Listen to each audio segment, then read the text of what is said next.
We're live. We're live. We're live. Yes, we are. All right, cool. We're going to let this get out there and let people get notified that we are starting. Again, wanted to say welcome Instagram, welcome Facebook, YouTube, and Periscope. If you're on Periscope, drop me a little message and say that you're on Periscope. I'd be curious to see that. But I'm going to let everyone start to come on here. As you're coming on, maybe say a quick hello in the comments. Drop your name in the comments, because sometimes, especially on Instagram, it's just a username like Josh. Hey, Josh, what's up, man? I can see people coming on and joining, but sometimes I can't. Nitin, what's up, man? Nitin over here. And sometimes it's just like Abish Ek 40703. So like, you know what I mean? Like, so if we have a name to it, that'd be cool. So let's put a name to it. Good morning, Karen. Karen in the house. Karen has been on just about all of them, I believe. Karen, is this like your 12th episode with me, or your coffee talk with me?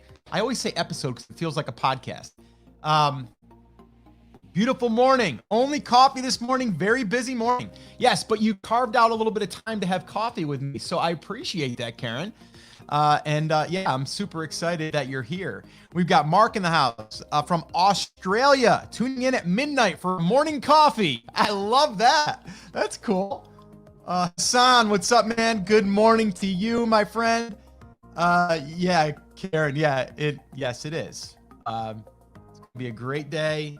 Who we got over here? Good morning, Nitin. Yes, what's up? What's up? My name is Andrew. What's up, Andrew? Yeah, cool. All right, cool. Turkish coffee Hassan is having. That's pretty cool. Hey, do me a favor though, guys. Before we do officially kick off, I like to kind of give it a couple of minutes so that way their people can get in here, because not everyone has set their alarms and their notifications. So let them know that we're having coffee at 10 o'clock at our local virtual spot right here in our own home, because right now, the time that we're doing this, we are in this COVID-19 thing. We are, the coronavirus. It's, here in South Carolina, we just had an official, more or less a lockdown, which it was, but now they've really stepped it up and they said, you know what, we need to make this thing only go out if you absolutely have to. So again, I just want to say, hopefully you all are doing well. You're staying safe. But this is our virtual coffee together, guys. And it can be tea, it can be juice, it can be water. I don't care, but I want it to be where we get to hang out in the morning. And really I get to share something with you, but then I also want to hear from you guys, right? Because if we were having a conversation, it won't just be one way. It's going to be two-way, right? Or three-way. So I want to make sure that you're actually putting in your input down below. But today what we're going to be talking about is how to reduce your risk by 90% or more. And I see this a lot. And since we've been doing these coffee sessions here in the morning, there's been questions that come up, or people that ask certain questions, but it's not really a question, but it's like what they're doing. And then I look at it and I'm like, well, wait a minute, let's think about this differently, because the way that you're going about it might, I want to say wrong, but it's more risky. So I want to help with that, because anything that I do pretty much here on out in my life, I always look at the risk and how do I reduce the risk. And, the risk that we're talking about in most cases is business. So we'll relate it to business, but this could be applied to just about anything, right? Because we're risking our time sometimes that it might not work, or we might train in the gym and we might not get the results. So the risk is losing the time, right? So just different ways to look at it as well. What I want you to do for me over here, over there, I want you guys to do me a favor. If you know someone that would like to have coffee with us, please invite them to these coffee sessions. If you are on Instagram, you can do that by sharing it with someone there. If you're on Facebook or YouTube or even Periscope, let people know. You can either just share the link or you can just share it with the little share button. Just let people know, okay? And then that would be awesome. But only people that are like us, right? Because we wouldn't invite just anyone to the coffee shop if we were going to meet up. It's like, hey, Scott, you want to go have coffee? I'd love to. That'd be awesome. Nitin, I'd love to have coffee. Let's go have coffee, right? You wouldn't bring someone that would be like, hey, when are we going to get done here? Right? So we want the right people. So if you would do that, that would be amazing. That would be amazing. All right, cool. If you guys have any questions here on Instagram too, as we go through, or if I ask a question, I want you to reply, please use the Instagram comments. And let me just look through here. Hey, what's up, Renee? From Pennsylvania. How's the weather in Pennsylvania? It's gonna be 85 here in South Carolina. Aaron, after 2 hours of sales calls this morning. Hey, well, you're here. Hopefully those sales calls went good. Stephen, what's up? Or Steven, I'm sorry. Hey, Scott, what's up? And yeah, Renee, official lockdown here in Pennsylvania as of last week. Wow, that's crazy. Colin, what's up, Colin? Just signed up for BCA. Can't wait to start. Well, thank you for joining, and I will see you soon. We're going to be having a call today at 2:00 p.m. Eastern time, so hopefully you can make that call. If you guys are tuning in, I normally won't be mentioning things like this, but it's kind of time sensitive. We are open right now in Brand Creators Academy. That's where we're helping other brand creators. If you're interested in joining me, you can do so, and I will put this up here real quickly. Brandcreators.com is where you can go find the information there. We're open through Friday, and we're welcoming in new brand creators inside for enrollment right now. So our enrollment period is through this Friday at midnight. So if you're interested, love to have you. That's what we're doing inside of Brand Creators Academy. All right. Nice today. Renee says 70 degrees. Awesome. Salama, hey, welcome back. Hello to you. Great to have you back. All right, cool. So let's kick things off. All right. So let's talk about this. So what I wanted to kind of elaborate on, and I wanted to get your thoughts on it as well, is when you're thinking about doing something in your business. So let's just relate this to business right now, but this could relate to anything, okay? Are you looking at it as far as risk? And what does that risk mean to you? So I would love to know in the comments, what are you, I guess, and we'll use the word afraid, right? Because that's what risk really is. I'm afraid of that bad thing that's going to happen. What are you afraid of in your business right now, right? So what are you afraid of in your business right now? Or what are you afraid to work on in your business right now? All right. And the reason why I'm asking that question, and I want your answer, by the way, is because a lot of times when we look at that, we can make that less risky. All right. And I'll share a story here with you because yesterday, I think it was yesterday when we were having coffee. I have to close up that blind a little bit. That sun's really peeking in there. Whoa. We were talking about some business stuff, and someone had said, I really want to launch my product, but I just want to make sure that I've picked the right product, right? So if we think about that, we're more or less rolling the dice.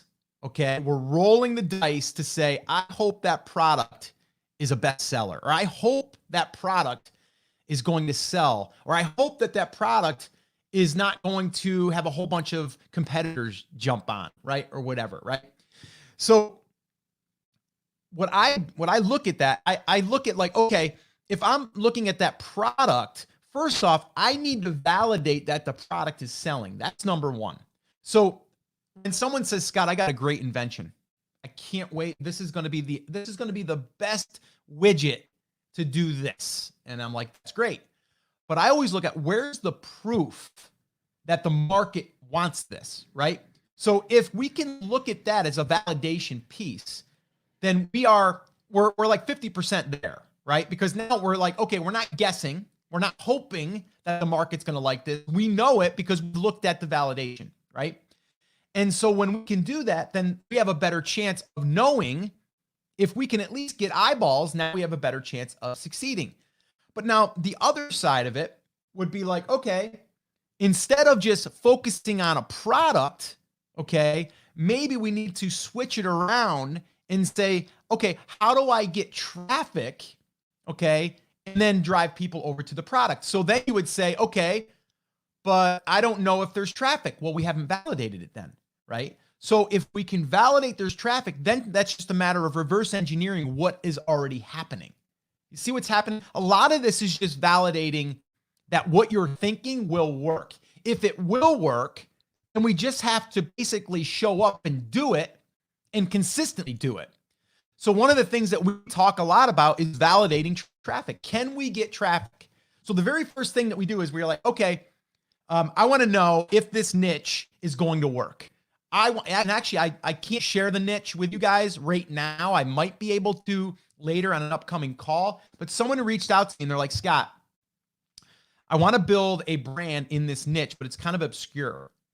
And I really love it. It's a passion of mine. I think it would be awesome. And so I started doing a little bit of digging and the traffic really wasn't there. So I went back to him and I'm like, listen, if you want to go down this road and it's just purely a passion project and you're not looking at monetization, you can do it. And if you want to do it and you have like 20 people that actually are with you, right? And they're seeing your stuff and that's cool. It's going to be hard to monetize that, right? So then I said to him, is there another angle we can come at the market and then start to see that that opens up more traffic, right? So I haven't heard back from him yet, but that's what I'm looking at. I'm looking at the potential needs to be there. So if we do that first, then I can look at another website or another company that's already done it. If it's already done it, then I can reverse engineer what they've done and I can learn from that. So I speed up the process and I validate that, yes, it can be done, right? So my risk goes way down. Now it's not a matter of if it can happen, it's just when can it happen, right? You see that? Not if it can happen, when it can happen.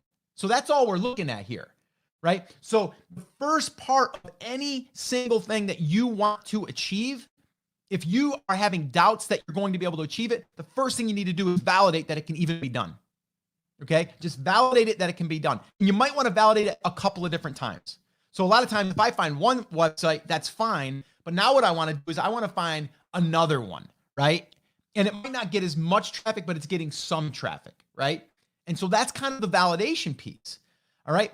So, but the one thing I really do want to stress here is that I hear a lot of people, okay, they go off into a direction without any vision, without any proof, without any validation. They're just saying like, it seems like that would be a good market. So my wife literally just did this to me the other day. She's like, I got an idea. And I'm like, okay. And she's like, and I know you're going to come up with different reasons like why it might not work. And I would just, and I said, okay, shoot, let's hear it. And so she explained it to me. And then I said, okay, it's a great idea, but it's more of an idea for someone that shares it.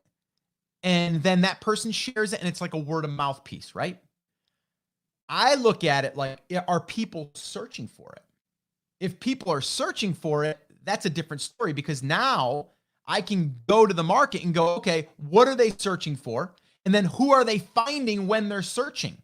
So see what I just did there? Instead of it being like, I've got this great thing. If people see it, they're going to like it. So the problem with that is I got to get people to see it, not search for it, right? It's a whole nother animal. So can that work? Yes, but it's going to be harder. So that's riskier to me. Okay. Less risky is people are searching for how to catch more bass. Okay. I look for sites. There's already sites that are ranking, that are getting traffic. They're selling products. They validated that it's possible. Now I just go back, I just create my own and I just go out there and create, these different resources and assets that bring traffic. So I already validated it. So the risk isn't really there. Right. The problem also with, and I'll just go back to like single products, because a lot of people, they launch one product. They hope that that's going to be the thing, right? The problem with that is that one thing, you're banking everything on that one card, right? You're focusing on that one card, that one thing. So that way there, you hope that that's going to take you to success. So you got one chance, right? We don't want to do that. So I always tell people, I had a guy actually email me yesterday. And he's like, I want to join your Brand Creators Academy, but I've got my product that I want to launch. I think I might need to wait 6 months until my product's ready. And I'm like, no, that's not what we want to do. Why are we waiting because the product isn't ready? If now I would reverse it back and I'd go, okay, let's think about your product. Who does your product serve? And then from there, we can figure out the market. And then we can figure out what the market is searching for that you can be helpful and a resource to the market.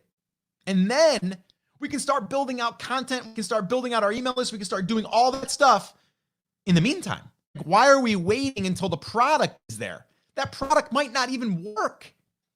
But all this other stuff that we're building for the 6 months that you're waiting, we're going to be there. I'll give you an example. We've been building 2 brands in Brand Creators Academy as our case studies. We're about to do a third, by the way. And right now, one site is getting, let's see, we got almost 14,000 page views last month. A 6-month-old site. The other one is right behind it at about 8,500. This month already, we're only, the 8th? We're 8 days in. And the numbers this morning were that the one brand that did 13,800 page views is going to probably hit 25 to 30,000. Okay, so it's starting to ramp up. Now, if I have a product that I was building and I waited, I wouldn't have the traffic. So in 6 months, I could launch that product and I could have potentially 25,000-ish people that I could show it to. Wouldn't that be beneficial? And I'm building traffic and I'm able to monetize the traffic before I even have a, right? So the risks go down because I'm not just banking on that one thing. So validation and not being dependent on one thing is the big key takeaway here. All right. So does that make sense to you guys? Do you have any questions on that? I'm going to look through here at some of the comments. Actually, I'm going to take a sip of coffee. Let's see. Okay. Troy, what's up, my friend? Troy says, I'm here. Yes, you are with the shades on. Looking good. Thank you, Renee. It says brandcreators.com. Go for it. Or got it. Okay. Okay, let's see here. Aaron, losing time and not moving the needle. Lots of face-to-face interaction and drive time feels wasted. Okay, so Aaron, are you talking more about the sales calls that you're doing? I think that's what, so losing time and not moving the needle. Yeah, so losing time. So I would look at, okay, what's all of the things that you're doing? What are the 1 or 2 things that are working? And I would double down on those and I'd cut the fat. I'd get rid of the other things because not everything's going to work, right? So what are those things? You can take that concentrated time and focus on the things that do move the needle. Salama, choosing the wrong topics to make videos on, serving my tribe versus search friendly content. Okay, I'd be careful there. So number one, choosing the wrong topics. You can't get in the analysis paralysis by analysis. Yeah, that's the one. You just got to show up and get into a routine. Like, I don't know if this, like I titled this, right? I titled this, oh, did I even write it in here? Yeah, okay. So this one here today, why don't I have the title up here? Let me go to the yesterday's because I have that up here. How to succeed if you don't have a passion. So I don't know if that's going to get search traffic. I don't really care because I'm showing up for, my people, right? But in the same breath, I am going to think a little bit more on a podcast episode or a YouTube video, right? I'm going to think a little bit, but I don't get stuck on it, right? The other thing is, and that you said was serving my tribe versus search-friendly content. Don't underestimate search-friendly content. Going back to those 2 brands I just mentioned, there's like over 10,000 people coming to a website that has nothing to do with me. 0, right? So that's a good thing to have, right? So when people can find you, like right now, we're all in lockdown, right? There's people still finding our content, right? Because search content is really, really important. So I always start there. If I can't if I can't come up with search content that is going to drive people to the website without me showing up on video or me doing a podcast, we gotta think through that differently, okay? Because we want to be able to have search friendly content. Like that's really important. So I would definitely make sure that you are doing that. Okay. Renee says, I'm afraid of more expenses and less profits. Ouch. Yeah. Well, that's where you might want to sit down and look at what is really important to you, whether that's on a personal level or whether that's on a business level. Okay. So you got to look at like, okay, are all the tools that you're subscribed to, are they all necessary? Right. Is there any training that you're using right now that is critical to you advancing on the one thing that you're trying to do? Like, so for us, Brand Creators Academy, it's a paid membership, right? But people that are in there, they're investing it's like $3 a day to basically have access to all of that and access to all of us. To them, it's critical to them succeeding. Not everyone, but to those people, right? So we always need to look at what are the drivers that's really helping us and what ones don't we really need, right? So I think that's what it comes down to when you're looking at profit and stuff. Tim says, selecting the wrong market, wasting a lot of time and money. But this is where the validation piece comes in, Tim. This is where the validation piece comes in. It is critical that you do that. I actually shot a video, Monday and Wednesday, which goes over 2 different niche examples. All right, it's on my YouTube channel. If you're watching this on YouTube, you could just go to the channel afterwards. If not, just go to YouTube and search for The Amazing Seller. You'll find it. And then basically inside of those 2, they're about 25 minutes each. I literally go through the validation process. And if you've downloaded Brand Creators, the brand growth validation checklist, you've already got it. The playbook, which I have on my desk always, that there also gives it. And if you're in Brand Creators Academy, that's the first thing that we go through. And there's multiple examples of niche drill downs, which are validation drill downs, really. So you got to get good at validating if a market is good or not. And then once you do, it's a matter of just doing it. And you know what? If a year from now you say, it didn't work. Yes, it's a year, but what did you learn? Because you're applying everything to that example. We can sit here and consume and learn, but until you do it, you don't really know what's going to happen, right? That's why I'm a huge fan of taking action, right? And taking action, right? It's all there because if we don't take action, we don't get a result at all. We can't. And we learn from every single thing that we do. So whether that works or not, you're going to learn how to do market validation. You're going to learn how to build an email list. You're going to learn how to set up a website. You're going to learn how to create content. You're going to learn how to send emails. You're going to learn how to create images and Pinterest images and all of that stuff, right? Once you have it, it's like, okay, I want to do something different, right? And you're going to go now and be a little bit smarter about it, but you got to look at it also as an educational piece. All right. Let's see. Karen, I'm afraid I'm not doing enough to set my business apart from others. What kind of things can I do?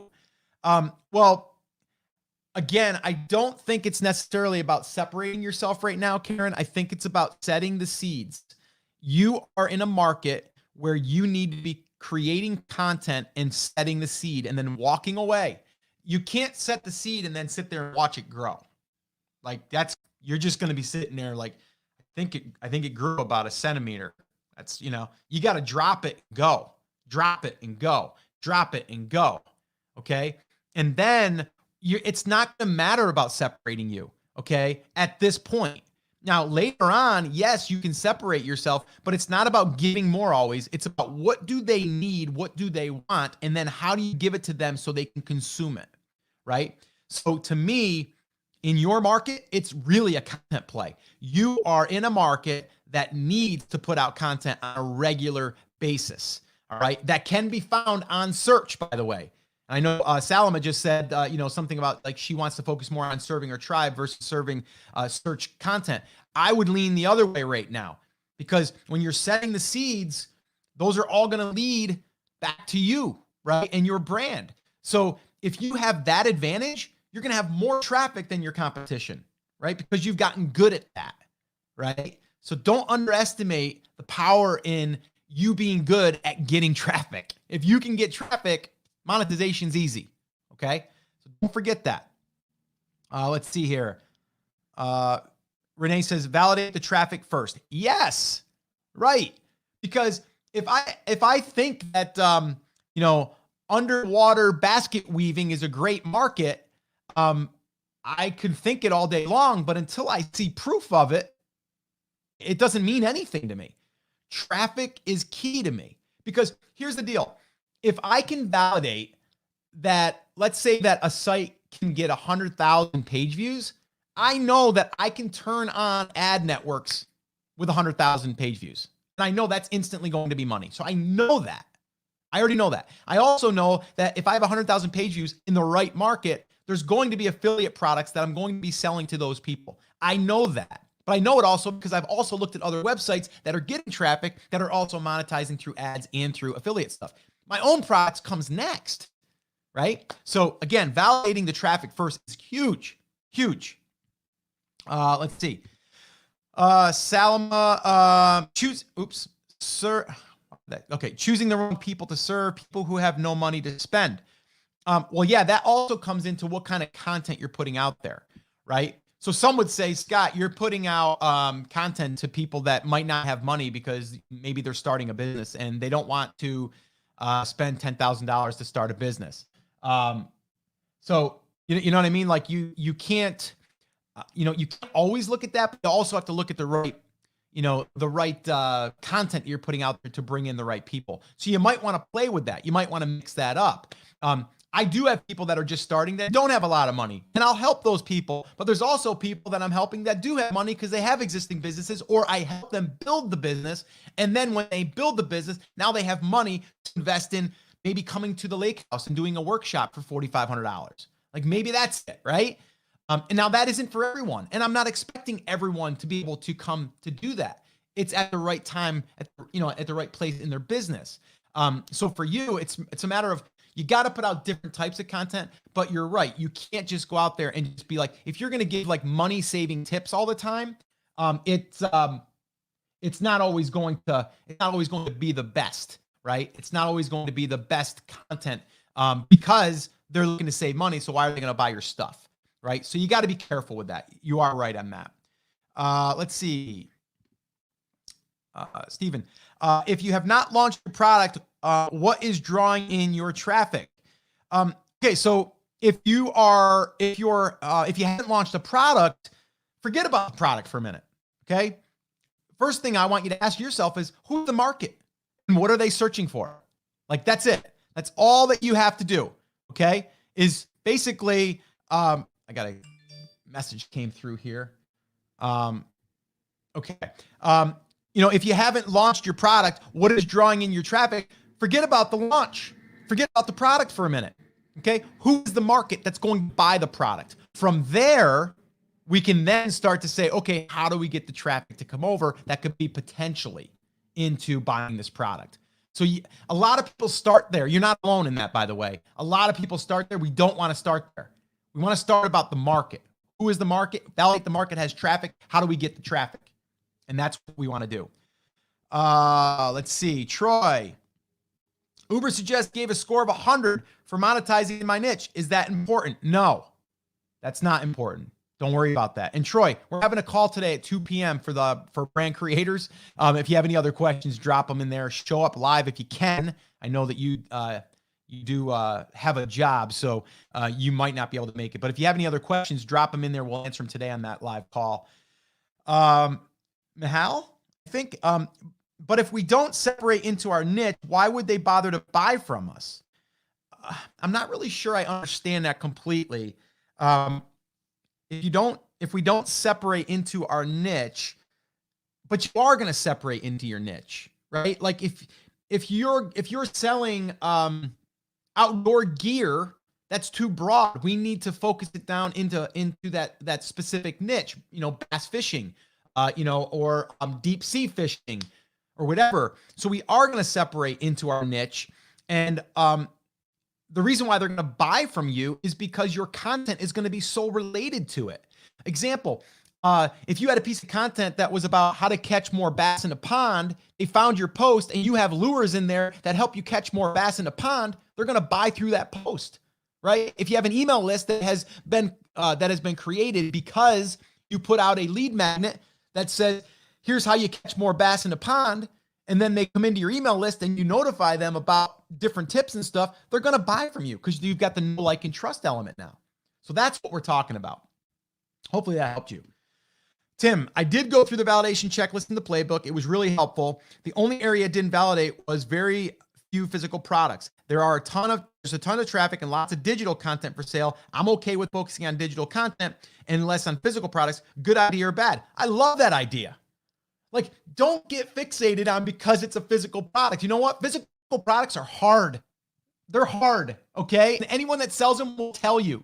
If you can add digital product of your own or different digital products to your business, it opens up a whole bunch of opportunities, okay?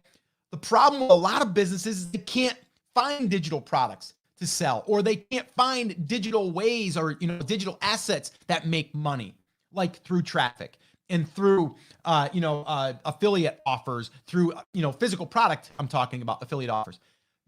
If I can't find a physical product, it doesn't make me not want to sell the products, okay? Or sell to that market, all right? If anything, that opens up opportunity, okay? And guys, if you want to know, where you can find digital products in your market, ClickBank. If you go to clickbank.com, that's where you'll find. Just type in your niche, and then you'll go ahead and you'll see if there's any types of products. And I think in the playbook, I go through like a woodworking example, and there's like woodworking, how to build a shed. There's digital plans there that you can sell as an affiliate, and you'll get 50% of the sale. So if that's selling for $50, you'd get $25, right? So yeah, do not let that, if all of the other stuff checks out, I'd go for it. Like me personally, again, that's up to you. Let's take as example, martial arts. Let's do it. Okay. I love this. Let's do a little bit of deep dive in here. So martial arts, are you a martial artist? Are you the one that's going to be doing the content, or are you just going to do written content in this market? So that would be my question. But if you're talking about martial arts, I have a buddy of mine that has his own dojo. I believe that's what you call it. And he has classes and everything. He's not doing anything online, but he could, right? So what he could do is he could create his own website that basically does a lot of teaching. He teaches it anyway. And then from there, he could do online classes and then sell them, his online classes. Or maybe he has different swords or different nunchucks or whatever, right? He could sell those. Or maybe he has, I don't know what they're called, but the actual, the outfit that you wear, right? Maybe you'd have that. Or maybe maybe he's an affiliate for that little, I see it in the sporting goods stores where it's the half body of someone and it's kind of rubbery and you can punch it and kick it and do all that stuff. Maybe he talks about that as being a great in-home sparring partner. And then he does a whole article on that, and then he sells that, right? So there's a lot of opportunity if it's in the martial arts, to me anyway. And guys, if you have any questions here, I will answer them after. But yeah, go ahead and drop them in there. I'm just checking on my Instagram peeps over here. Let me see. Yeah, Lisa says success taking too much time from my family. I've got to work on mindset on this one. Yeah, it's a tough one, right? Because when we feel like we're neglecting, you just got to figure out a time that you can work on your stuff that you feel as though you have that time. You've allowed that time. It could be up late, early mornings. I've done it, been there, but it's a struggle. I'm with you on that. Okay. Oh, Salama, you're back here with that one. Okay, so favorite ways to determine search content on YouTube. Auto suggest. Type it in. How to catch bass autofill, right? Best woodworking autofill. Boom. Those are your top results. If you want to go with a paid tool, there's vidIQ. I don't even think you need to go there right now. I think basically the auto suggest is going to give you a ton of different pieces of content. Salma, once again, how do you determine what would be a good lead magnet? Well, number one, validate the market. What are other people offering? Number one. Number two, what do you think that would help people? So you always got to know, what are you helping them with? So if we go into the bass fishing market, let's say that it's 5 ways to catch more bass. Well, if you're a bass fisherman, you want to know that, right? You want to know how to catch 5, or how you want 5 ways to catch more bass, right? Because there's going to be some that don't work some days, and some days it does. So you want to put that out there. A good lead magnet, if you really want to get your list building going quickly, is a giveaway of some kind. And this is how we always start a list build in the very beginning, because it's pretty quickly, it's pretty cheap when you're doing Facebook ads. But basically, you come up with the ultimate bundle for the bass fisherman, or for whatever your market is, the martial art person, right? The ultimate bundle. So it would be like 2 or 3 items, and then you would buy them through Amazon, and then you would ship it to them when they win. And then you would just collect, people that raise their hands. Those are people that are interested in your market. And that's it. That's a great lead magnet. Let's see. Nicole, what's up, Nicole? Do you teach how to build a brand selling wholesale products or subscription boxes in the academy? Is that a good idea? Here's what we teach. We teach how to know what market to go into through the validation process, how to get traffic, okay, by creating these content traffic pieces, all right, building an email list and all of that, and some social media stuff. We're actually right now going pretty hard on Pinterest, which is another great platform, search platform. Then we think about monetization, right?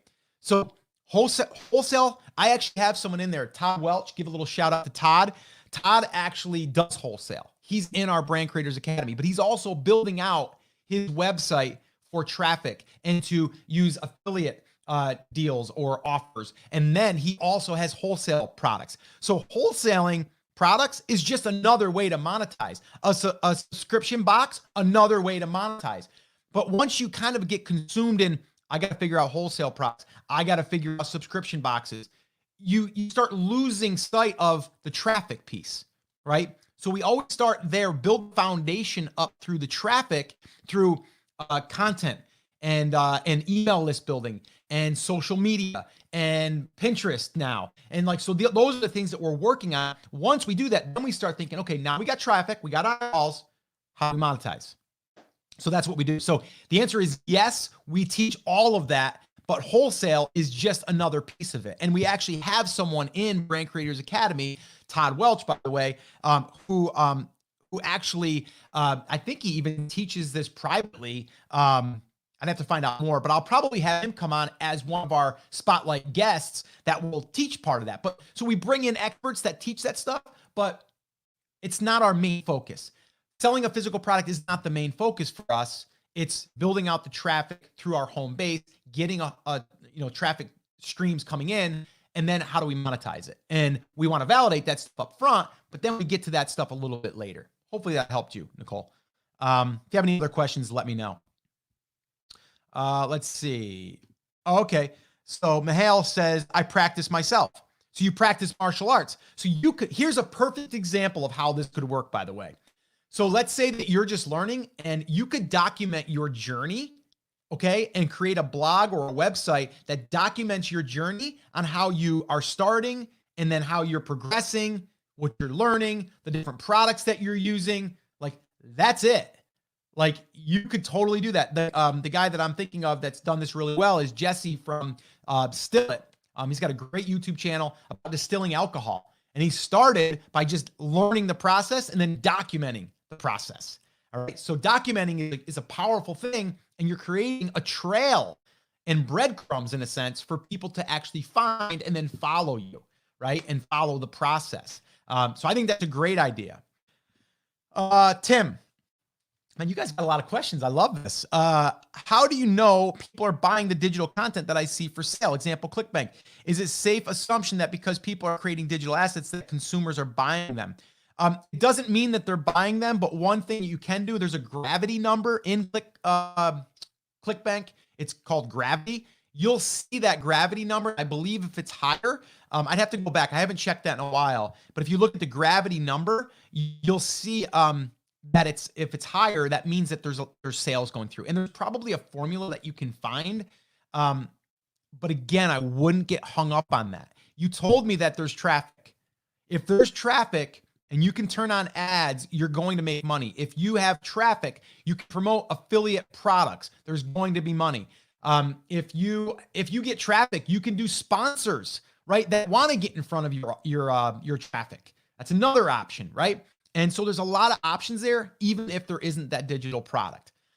You might be overthinking it, Tim. Daryl, what's up, Daryl? Good morning to you. Checking in, keep dropping the knowledge. I will, Daryl. Thank you for showing up. Cheers, my friend. All right. Colin, let's see. Okay. What kind of content would you suggest for your website if you're not interested in making blog posts, videos, outsourcing it? Okay. And Colin, you are in Brand Raiders Academy now, right? So we're doing a 2:00 call today. Definitely we can dig deeper into all of these topics. What kind of content would you suggest for a website? For your website, if you're not interested in making, so you're not interested in creating blog posts, videos, or are you saying like if you're doing blog posts, videos, outsourcing? Yes. So I think what you're saying is you don't want to do your own blog posts, and that's totally fine. I don't either, to be honest with you. I mean, in the brands that I'm building, I don't touch them. I have them written. Okay, I have a writer. I have a few writers. And inside of the academy, we show exactly, where we're finding them, the process of what we're going through. But in a nutshell, it's basically we're finding writers, we're having them write, we're doing the research. So again, we're the creator of the brand. So we are doing the research to find out what content our market is looking for, and then we create content. And we can have other people do that for us. Yes, we're going to pay them, but it's not all that much. We're getting articles written anywhere from, $28 up to about $35. And that's about the going rate for a good article. So if you want to shoot video, start with video. When you're done with the video, you can have that video transcribed and then edited, and then you can create a blog post with the video and the written content. Okay. And yes, I would outsource it if you don't want to do that. And this is the way that I'm doing it to scale, by the way. So I think of this, like I always use this analogy. I think of this like I am the general contractor. I'm building houses. Okay. And I used to do this in my former life, or my previous life. So I basically, I find the land, and then I go ahead and go, okay, guys, come on over here. I need my contractors that are going to build the foundation. I got the contractors going to bring up the walls. They're going to fill the house with the sheetrock. They're going to paint. They're going to tape, plumbing, electrical, all that stuff. And then once it's ready, I'm going to put it on the market for sale, or I'm going to rent it. Like that's, in a nutshell, that's what I'm doing, right? So I'm building a crew of contractors that are going to basically take my knowledge or my insight and say, I'm building a piece of property over there because I've already validated it. That's a great place where people want to buy a home, right? That's what I'm doing. The cool thing is it's digital real estate, okay? And I can do this over and over and over again. So lighting kind of changed, the sun went in or something.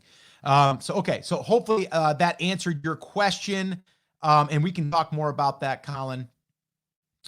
Karen, back at it here. I almost have my website done and will be ready to sell bundles of worksheets. You suggested Etsy. Should I put it on Etsy, Pinterest along with the website?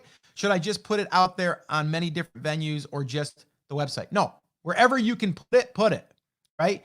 So again, once you have the asset, it's like now get it in front of more people. So yes, I would put it on Etsy. Why not? Okay. And what Karen's talking about is like a digital bundle of templates for the educational market.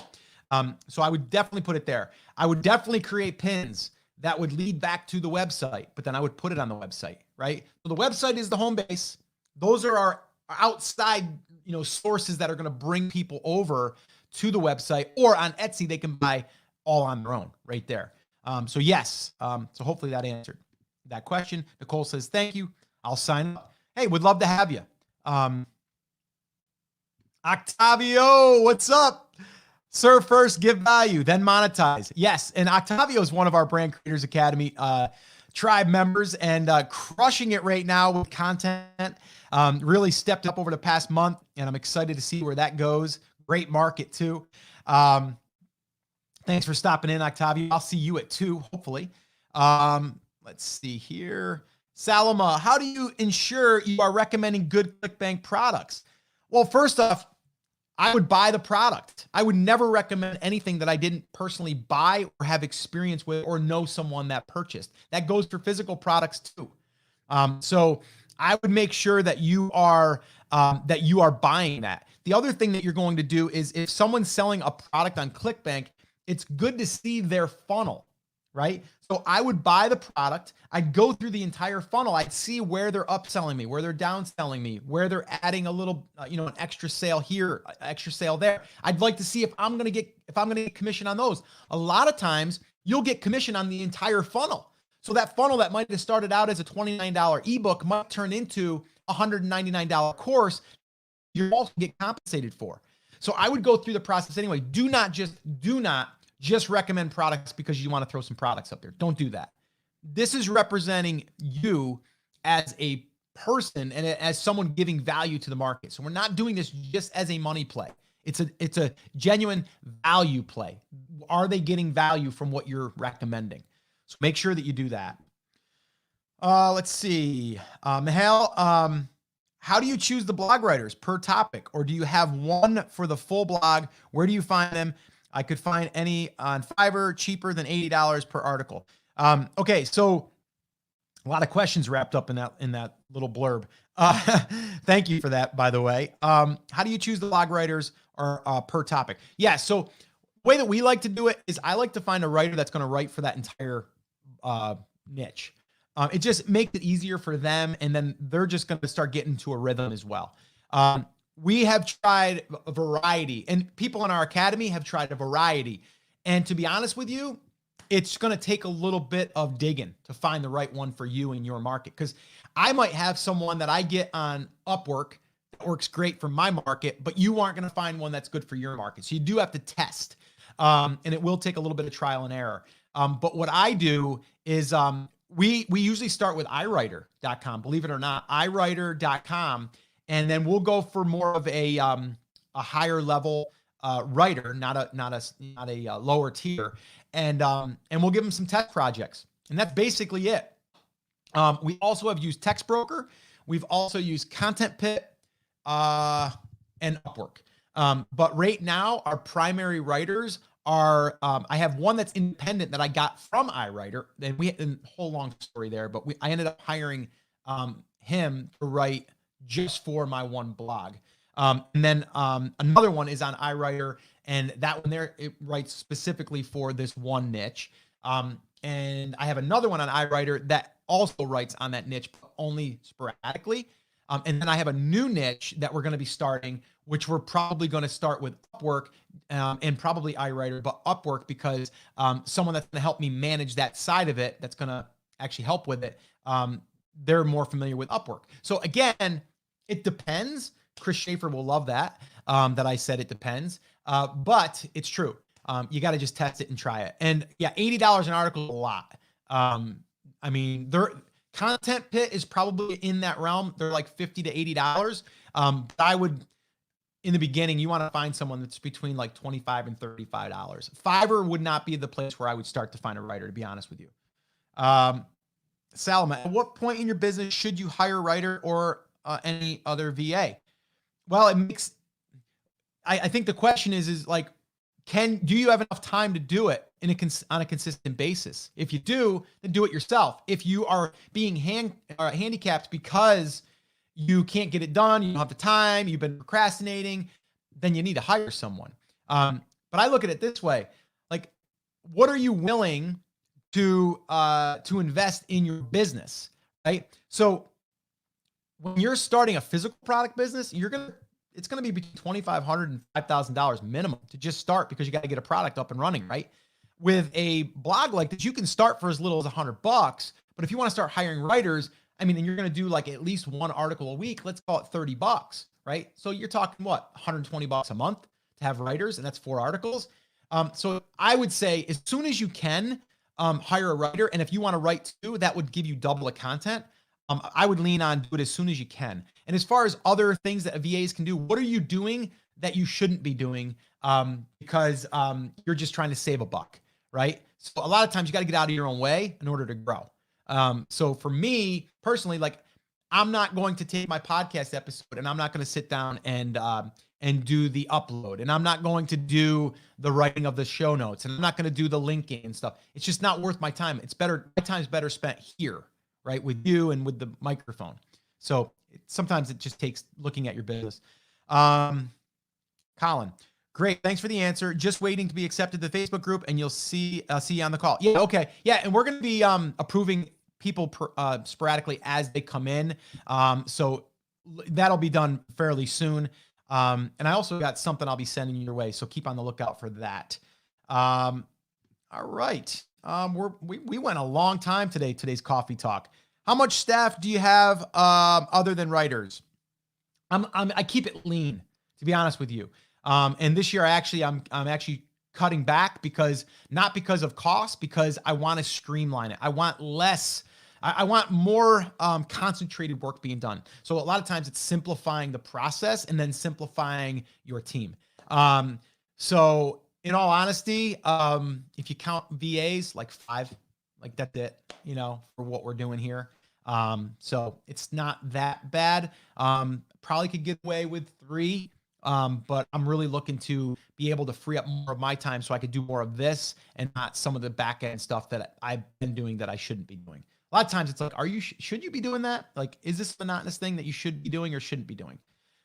Karen, I'm just starting to get to the point where I can monetize. I have a VA that I hired to do the social media. She is growing followers for me, takes a load off my plate. Yeah, that's awesome. Yeah. And the other one that you could probably outsource eventually is Pinterest. We're doing that in-house right now, but we are going to probably hire that out. But our key person, which is my daughter, by the way, my 24-year-old, she actually created a whole Pinterest little mini training that we have inside of the academy. So if you are in the academy, that's already there. And she basically goes through exactly how she set everything up, but also now that we have everything in place, we have, standard operating procedures and stuff, we can actually hire that out. And then she could just manage the different VAs. That's what we want to get to. So it's kind of like you have a contract that's managing multiple houses being built. So that's where we want to get to. So that's awesome. Troy, dang, I could have drank 2 cups. Awesome. Oh, I love you, Troy. Okay. Salma, thanks. Yeah. Thank you. All right, guys, bottom line is this. Okay. We started this coffee talk with, we need to validate. Michael says coffee must be cold, Scott. LOL. Yeah, it's a little cool, but it's good. And I think I might have even spilled some on that sip. All right. So let's finish this up. We talked about validating in order to reduce the risk. And I think that goes with even like risking losing time, right? If you risk losing time, what could that time be spent doing other than the things that you're wasting it on, right? That could be a validation piece as well. So get really clear on what you're doing, and then also validate that what you're doing is the right thing. Okay. Then also, if you're building out a brand, you want to really validate the content that you're creating. You want to validate the traffic, and you want to validate the potential for revenue. Those are the basics. All right. And that's really what we start with. We start with validating the market has traffic, validate that the market can be monetized. And that's like the 2 core, right? And then from there, we dig deeper into each channel. We're going to validate Pinterest before we even start to build on Pinterest. We're going to validate on YouTube before we ever start building on YouTube. We're going to validate Facebook before we ever start even engaging on Facebook. So those are some things to think about. Let's see, Mihail. I have 17,000 followers on Instagram, but nobody is buying. Yeah, well, follow your followers, right? I've always said that, right? Like, I don't focus a lot of energy on Instagram. Instagram is a very quick moving platform, right? It's not an evergreen platform. So I would switch that. I would start developing content that's evergreen. And again, I'm going to probably say this in almost every single time that we meet. Evergreen assets, okay, that bring in traffic consistently versus you having to be like, oh, I haven't posted anything on Instagram today. Oh, I haven't posted anything on Facebook today, right? Instead, the piece of content that you created 6 months ago is still bringing you in traffic today, tomorrow, and a year from now. So Instagram followers, it's a number, right? It's more important about the content that's bringing people, whether it's new or existing or old people coming back. So anyway, that's my thoughts on that. Yeah, Karen, thank you for hanging. And let's see here. One last one. Michael, great content, bombing. Thanks, Scott. No problem. All right, guys. So like I said, let's wrap this up. Here's what I want you to do. If you think that you know someone that would value spending some time with us, invite them. Have them come on over and have with us. 10 a.m. Eastern time. I will be here. Same place. All right. Same cup. Different coffee. It's going to be fresh. And then from there, we will, hang out and be able to talk more about mindset, more about business, more about life, and just really injecting some positivity into your day. Because right now, we don't know where the future is, but what I can tell you is that there's a lot of possibilities out there. There's a lot of things that we can do. And you want to validate that you're spending the time on the right things. So that's what we want to do here. All right. So that's it, guys. That's going to wrap it up. As always, take care, take action, and I'll talk to you tomorrow.